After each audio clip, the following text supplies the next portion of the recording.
అన్న బీజేపీ విషయంలో మీ అందరికీ తెలుసు మూడోసారి గెలిచిండంటే హిందుత్వం పేరు మీద రాజాసింగ్ గెలిచిండు.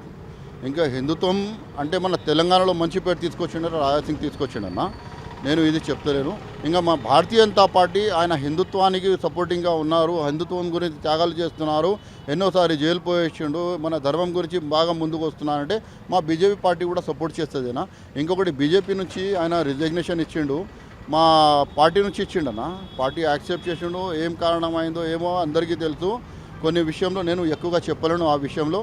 ఇది అయితే పక్కా చెప్తా, రాజాసింగ్ ఉన్నారంటే హిందుత్వం ఉన్నారంటే మా అమిత్ షాకి సపోర్ట్ చేస్తారు, నరేంద్ర మోదీ గారికి సపోర్ట్ చేస్తారు. ఇంకా రాజాసింగ్ నరేంద్ర మోదీ విషయంలో, మన అమిత్ షా విషయంలో, సెంట్రల్ బీజేపీ పార్టీ విషయంలో వ్యతిరేకంగా ఏం మాట్లాడలేదు.